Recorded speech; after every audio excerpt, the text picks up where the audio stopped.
This is Tom Colley for ThroughTheRopes Boxing. It's an absolute pleasure to be joined today by Greg Meehan, sports mindset performance coach, sports psychologist, worked with some top names across the boxing industry and other sports. Greg, thank you for coming on. How are you today? I'm good, Tom. How you doing? Yeah, not too bad, thank you, mate. Not too bad. Like I said, thank you for your time. Thanks for joining us on ThroughTheRopes. Dive straight into it, Greg. Just really wanted to start by you're obviously right at the top now, you know, working with some of the biggest names in the world and top athletes. But, you know, going into this world of sports psychology, sports performance, how did you initially get into it, Greg? Where did it all start for you? It started on a self journey, really, about 10 years ago. I was working in the financial financial broker, very high performance, very high pressured, a lot of stress involved. And I wanted to find out how I could perform better in myself through controlling my thinking and emotions and dealing with stress a bit better. So I went down a rabbit hole with that about 10 years ago. I worked 20 years in the city. So after about 10 years of that, I went down the search of high performing for myself.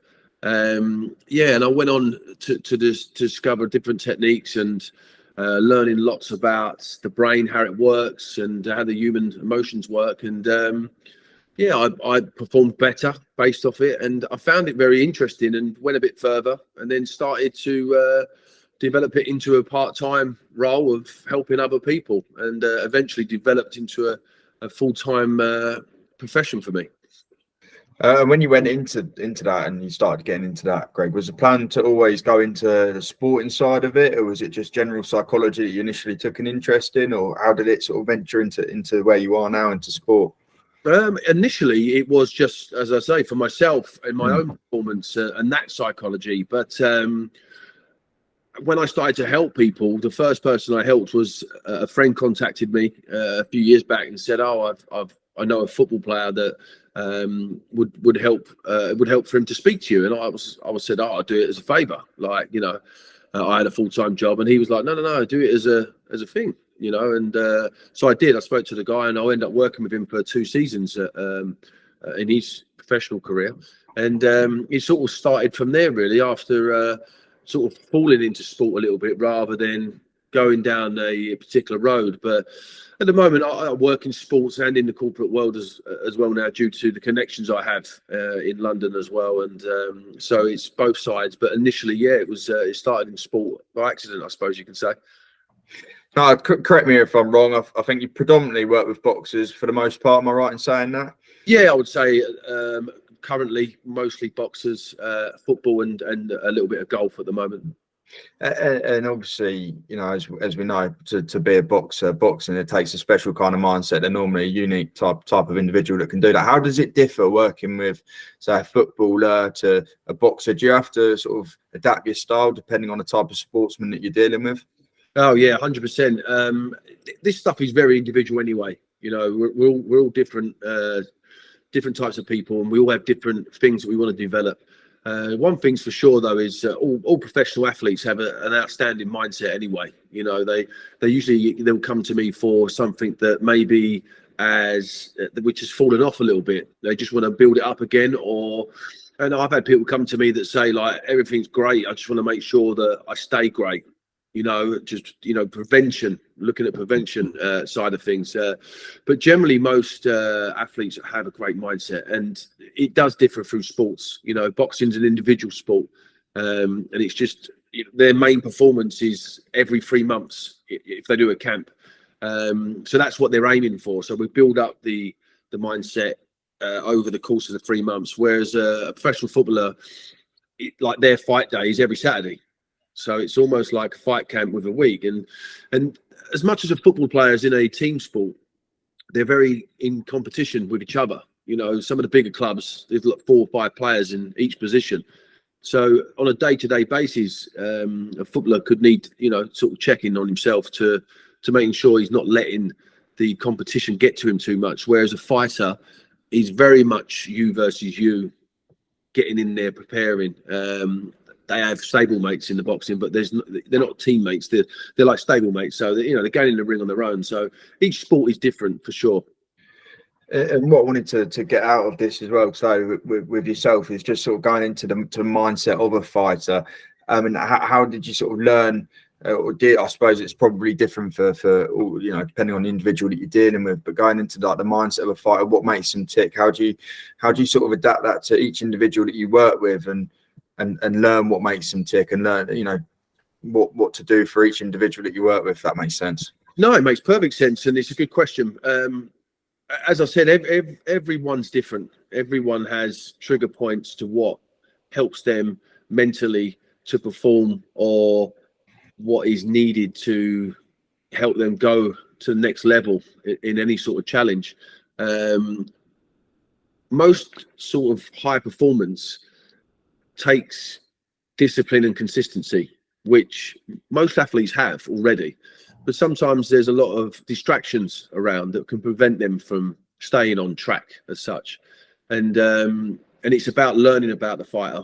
You know, when I work with them, a lot of the fighters I work with are camp on camp. So as we go along, we learn more about each other and what makes them tick, and how I can help them and guide them. And sometimes when they're deep in camp as well, a fighter can very tired physically and mentally, you know, but they have to keep pushing.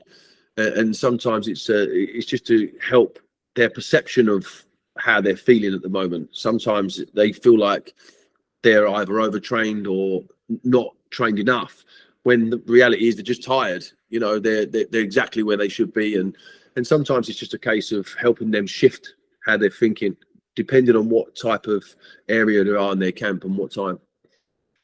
I know you've worked with, you know, many fighters, John Ryder being one, obviously world-class boxer. Is there, you know, one particular thing or anything that stands out that really differentiates someone who gets in the ring and fights for a living, a boxer, a fighter, from the average person that you'd meet? Is there one thing that you could say is a consistent in all boxers that you come across, or not so much? I think there's definitely something in them to do what they do at the highest level for the fighters. To put your finger on it is a hard thing to do, because I think they've all got their reasons for it. You know, a lot of them people are driven by money. Some of them just generally want to be world champions, and there's that drive that they get. But coming from like working in the city, you know, there's a lot of high performers there, and some of them work relentlessly every day. You know, I've done it myself, and it's almost like that thing still. You know, I see a lot of people come and go in the city because it was hard. You know, the hours are long and the stress was hard, but there's something in people that keep them going. And I think it's similar to professional sport and, you know, boxing as well. It's what that person's thing is, and if they can channel it in the right way to keep them going. But to say that, is there anything specific that I see to each one? I think love of the sport's a key one. How much they love the sport is something that I'm always astounded by with fighters. They all love what they do, and I think that's a big part of it. Have you ever had a fight that's come to you that's been, say, low on confidence, struggling with confidence, or maybe the drive to get back in the ring? Have you ever encountered that? And if so, how would you deal with a fighter that was in that position mentally? I think we all suffer from confidence lack sometimes, you know. And I think when it comes to confidence, I think there's a big sort of misconception of what it is, in terms of everyone sort of feels that we have to be overconfident to achieve anything, you know, and that's not reality. Reality is we just need a little bit of confidence, and it does get knocked sometimes. Our confidence, we could lose, or we could perform badly, you know, something don't go our way, and our confidence gets knocked. But also at the same time, when a fighter's progressing through his career and doing well, sometimes the thought of stepping up and going to another level, confidence gets hit, because their brain, you know, is trying to protect them from what it feels like with the survival mechanism that the brain has. And you know, when we get the emotions of going through into something better or achieving more, you know, it feels sometimes that our brain will tell us that it's we shouldn't be doing it. You know, it's like a survival mechanism that it has. And I think sometimes that will knock our confidence, because negativity will creep in, even when we're on the way up, or a fighter's on the way up. negative thoughts and emotions will knock their confidence. And for me, it's a case of working with a fighter. If they're open as well, it helps. You know, if they say, look, my confidence is a bit low because of this and that, that's a great help because we can work on that. It's a case of reminding people, you know, what they're good at and going over the past of their achievements. Sometimes they easily forget, you know, how hard they work and what they do. And it's a case of going through the process of making them realize that and just helping them see the way again. Like I said earlier, it's like that perception of certain things, certain parts of camp when confidence is low. Maybe they spar badly, you know, in their eyes, they spar badly. But I've watched loads of people spar and I think, wow, that was a good spar.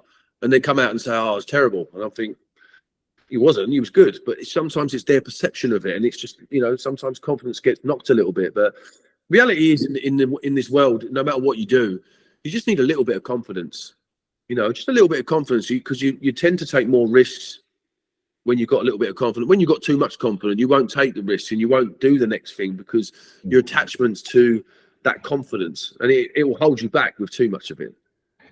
Absolutely. I mean, we heard Paul Frotchy openly says in his early days or early on in his career, he used to struggle with confidence. And we know what he went on to achieve in his career. And you would have never thought it looking from the outside. But he says inside before fights, incredible nerves. I think, you know, like they said, I mean, nerves is normal for boxing. Any boxer is going to be nervous. Maybe not all,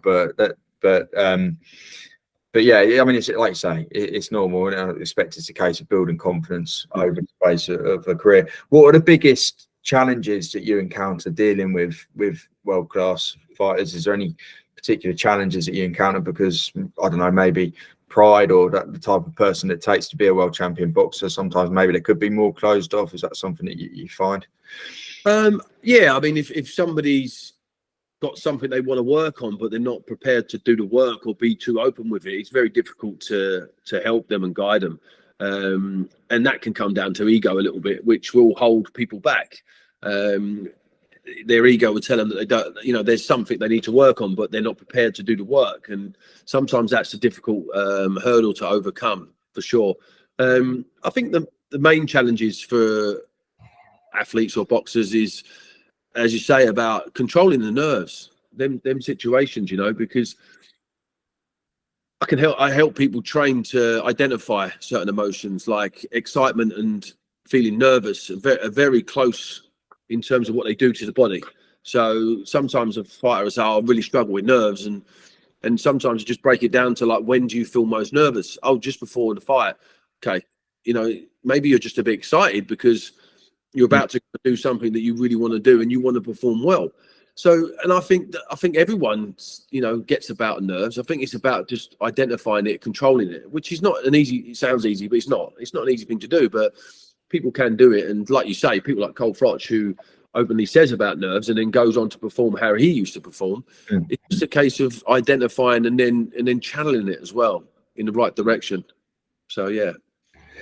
And, you know, you work with, like we said, world-class fighters for a long time, footballers. Is there anyone in particular that stands out to you that you've come across and you thought, wow, that person is incredibly mentally strong? Or anyone that stands out to you as just having that completely impeccable mindset? As I said, everyone I work with, I've never worked with anyone that hasn't got a really good mindset. You know, they've all got a very strong mindset to be a professional. You know what? He's just retired, John Ryder. You know, I think a lot of people underestimate, like, everyone looks at John and thinks, you know, oh, what a performance against Canelo. And it was a great performance. But for me, it's like what John overcome to get to that point in his career. You know, he had a lot of setbacks. And you have to be mentally strong to go through them setbacks. And I think that, you know, he's somebody that for sure, to me, he's very calm as well, very relaxed. You know, he will feel nerves as much as anyone else. You know, it's just normal. But for me, John stands out because he's, he had some bad decisions against him in his career, which a lot of fighters would have, you know, gone the other way with it. You know, and he didn't. He kept moving forward, and that takes a lot of mental strength for sure. But yeah, I've got some other fighters that are, you know, obviously been through some tough times and keep going and train hard, and they impress me a lot as well. But John stands out, and it's a good shout out for him for his retirement. Definitely. He's deserved it. Like you say, I mean, John, incredibly tough man. He's been in some wars and been on the wrong end of maybe some close decisions as well. So yeah, definitely show the resilience. And as a fan, I've seen that from the outside. One thing I wanted to ask you about as well, Greg, a lot of talk over the last couple of years really about Anthony Joshua, people questioning his mindset, and he's always sort of denied those claims. And, you know, he's a 2-time world champion. And so for most people to question his mindset, he's probably rightly so, is defensive. From yourself as a sports psychologist looking in, he's gone through the defeats, he's bounced back to where he is now. What have you made of that? Do you think that he looked like someone who was struggling with confidence, or is it hard to say from the outside? Oh, it's very difficult to say from the outside. And, you know, there's a lot of people that were making judgments against someone like Anthony Joshua wouldn't understand the shoes he has to walk in every day.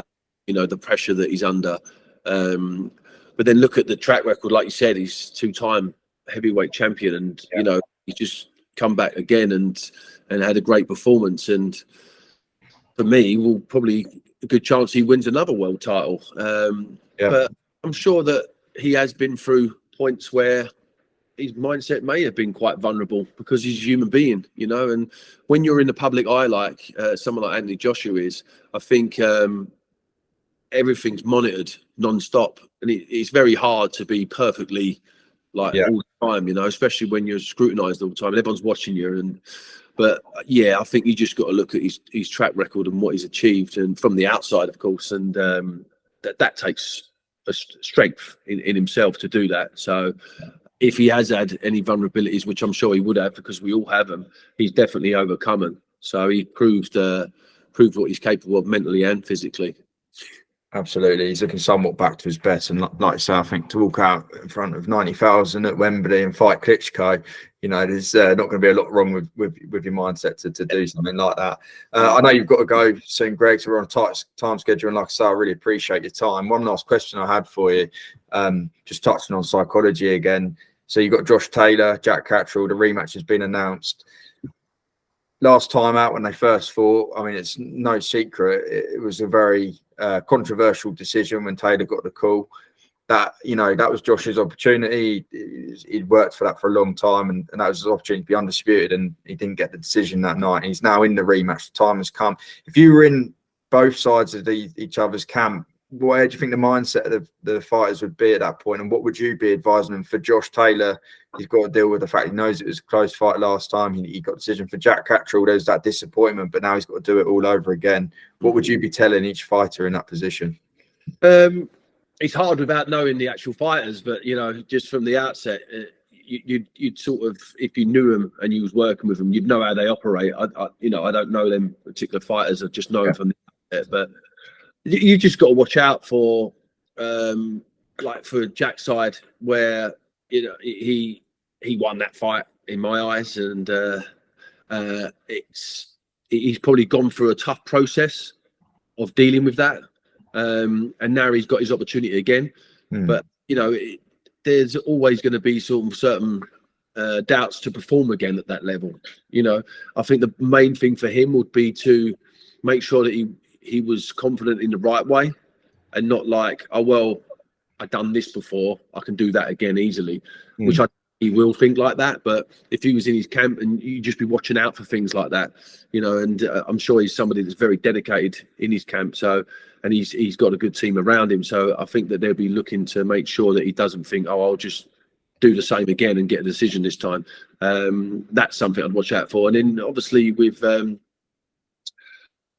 Josh, is he's getting his mind to sort of believe that he can perform better than he did. You know, sure he can. It wasn't his greatest performance.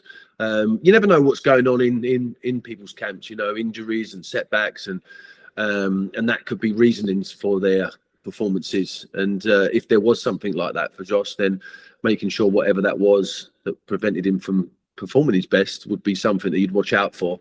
But again, he has a great team around him, and hopefully that, you know, they'll be keeping him focused on all the hard work he's doing in his camp so that he can perform better, rather than focusing on the last performance too much. And hopefully that they both get the best out of each other. Greg Meehan, thank you very much for taking the time to speak to Through the Ropes. It's been a pleasure having you on. Look forward to hopefully speaking with you again soon in the future. Yeah, for sure. Thanks a lot, Tom.